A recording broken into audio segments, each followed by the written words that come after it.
Essa é a minha estrutura preferida sugerida, tá? Lembra que eu falei sobre texto estratégico? Para ter um texto estratégico, você já tem que ter na cabeça como você vai desenvolver a redação.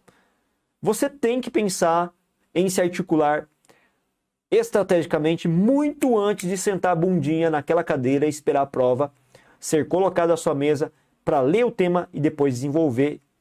Se você fizer isso sem pensar antes, sem elaborar estratégias antes, sem treinar antes, infelizmente o tiro pode sair pela culatra. Então a minha recomendação é que a estrutura que você se habitue a conduzir ao longo do seu treinamento seja a mesma que você usa no dia de elaborar a prova. Então por isso que treinar é importante.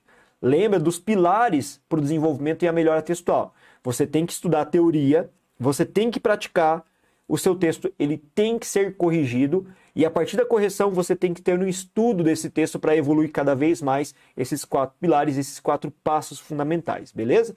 Vamos lá então ver essa estrutura aqui comigo, tá? Qualquer coisa, manda dúvida também. Eu particularmente gosto muito dessa estrutura porque é uma estrutura densa, ela permite uma análise muito mais densa se for comparar uma estrutura de 5 parágrafos. 4 parágrafos, primeira introdução. A introdução, galera, vai utilizar de vocês cerca de 5, 6 linhas, dependendo da folha de redação, tá? Dependendo da proposta de redação. Enem é uma redação mais enxuta, né? Enem é uma redação cujo espaço é menor, então 5 linhas está ótimo. A VUNESP tem 32 linhas normalmente, tá? Vai um pouco além das 30, então dá para usar um pouco mais aí de espaço para você elaborar sua introdução. 5, 6 linhas é o suficiente. Essa introdução ela deve ser dividida em 3 períodos. 3 períodos. Cuidado, gente. Nunca construa uma estrutura textual com um único período. Isso caracteriza uma estrutura embrionária, primitiva, rudimentar, infantil, que com certeza eles vão tirar ponto, tá? Então você tem que garantir que a sua introdução tenha 3 períodos ou até mais 4. Mais do que isso é exagero. Não que tenha 2. 3 é o mínimo. Cada um desses períodos nessa estrutura sugerida tem uma função. O primeiro período é a minha contextualização. O segundo período é a minha problematização e o terceiro período é a tese. Como assim, professor, né? O primeiro período, que é a contextualização, é a visão geral do problema.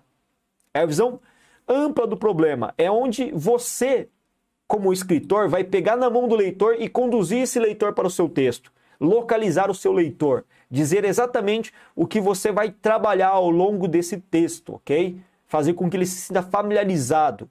O segundo período é a nossa problematização, que nada mais é do que você colocar de fato as palavras-chave do tema de redação neste momento.